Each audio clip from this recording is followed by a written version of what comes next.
magandang araw po, magandang gabi. At syempre, nandito na naman po kayo kay Balotres 2020. Magbablog lang po tayo ng konti, dagdag kaalaman para sa mga mahilig magluto. Maghahanda po tayo ng beef papaitan. At dahil dito po sa amin sa UAE, mahirap maka-timing ng mga laman loob. So gagamit po tayo ng pure beef meat. Yan. So, paano guys?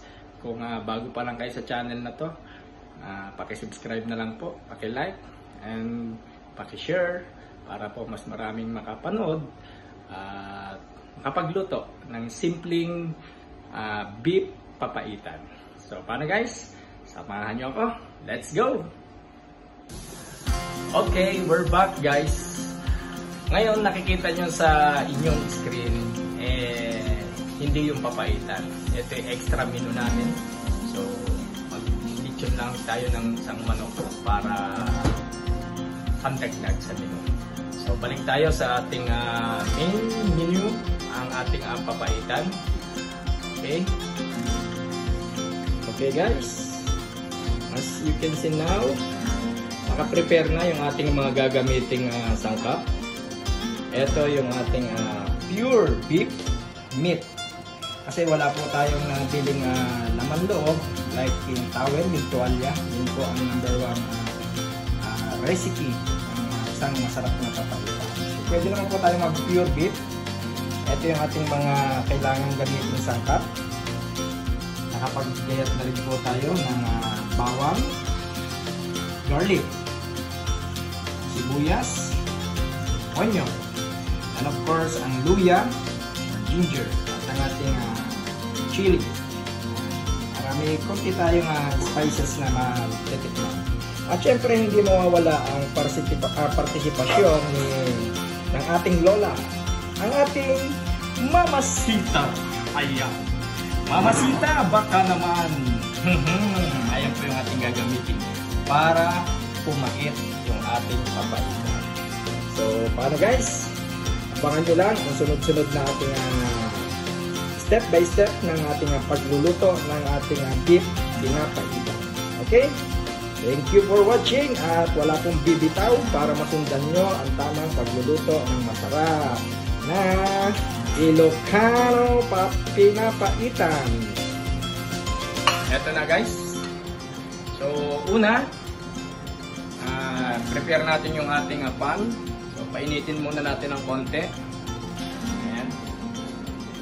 After po nyan, magigisa tayo ng ating mga recipe. Andyan yung ating bawang, sibuyas, luya. Pero yung ating sili, pamaya po yan. Pangpahulian.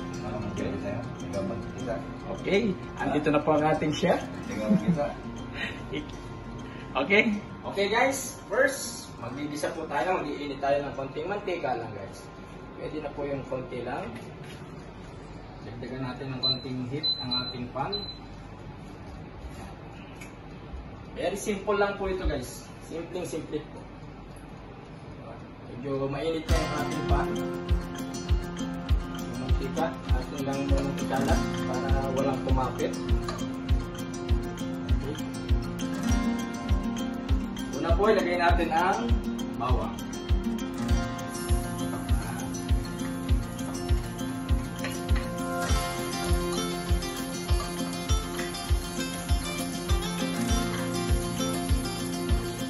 Napakasarap po nito guys. Simple lang. Ternan, bawang, ang ating sibuyas. Masarap guys yung medyo luto talaga yung mga sangkap para pumasok yung lasa. Yan, naamoy na natin. Siyempre, kung siya naamoy, makaramdaman nyo talaga yung talab ng sibuyas. Alam nyo naman kung si sibuyas ito yung nagpapaluha sa atin kahit hindi tayo sinasaktan. Pero siya nagpapasarap sa ating luto. Okay, sunod na natin guys ang luya. Ayan. Medyo focus natin para makita nyo.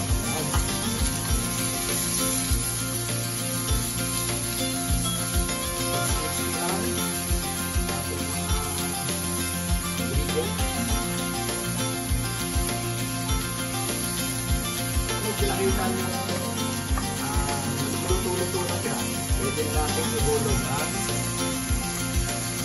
ating karne. Okay?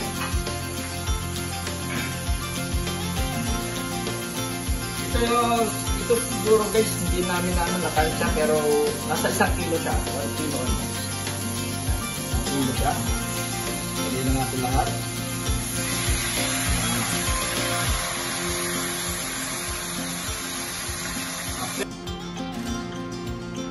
Yan guys. So siguro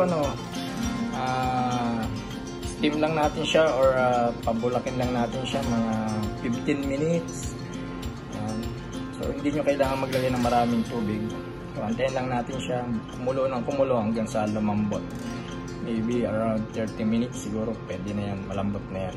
Basta huwag nyo lang bubuksan ng bubuksan para yung init hindi sumisingaw. Okay guys, so tuloy lang tayo. So naka 10 minutes na siya na tinabulakan natin yung una. So haluin lang natin ng konti. Hindi pa tayo naglalagay ng tubig dyan guys. After 10 minutes, so ito na yan. Medyo nag-ano na yung kakram na yung karne. Pwede na tayo ngayon halo-halo nyo lang muna. Pwede na tayo ngayon maglagay ng tubig para sa sabaw niya. Siguro tansyahin nyo na lang, depende sa inyo. Pero tip ko sa inyo guys, mas masarap maraming sabaw. So yan talaga yung hinahanap natin sa ating luto, ang sabaw ng pinapaitan. So after natin maglagay ng tubig, nagpabulak tayo muna ng karne, mga 10 minutes. So ngayon, another 20 minutes na pabubulakin natin. So mamaya, babalikan din natin guys. So wait nyo lang, after 20 minutes. Okay. So ayan guys. After 20 minutes, nagpapalak tayo ng konti lang para hindi maubos. So lalagay na natin ang nalimutan ko kanina sabihin sa inyo, kailangan nila natin ng black pepper. Paminta. So pag-check nyo lang kung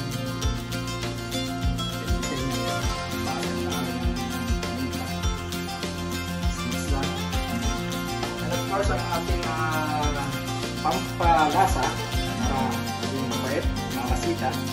Huwag yung ilalahat guys kasi sobrang pait lang. So palahati lang, palahati lang yung ilalagay natin. Pakain mo na yung gagamitin natin. Ayan, mga half tablespoon yun.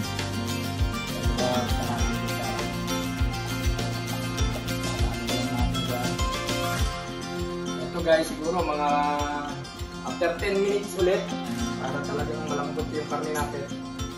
After 10 minutes ulit na pula, saka natin iuhulog yung sili at ready na siya.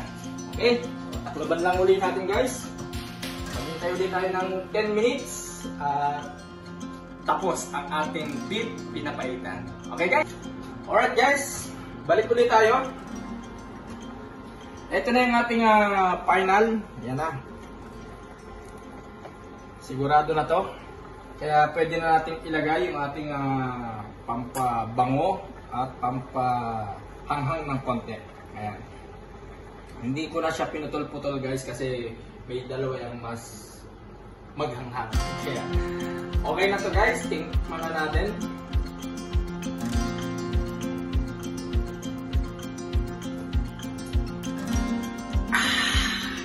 Grabe. Kanin na lang ang kulang. So, ayan na. Dali lang.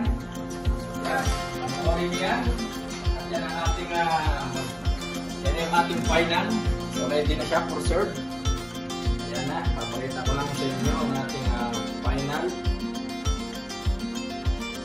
Ating isang grabe talaga to boy, guys. Lalo na sa naglagay. Ayan. Na. Ready na ang ating beef pinapaitan.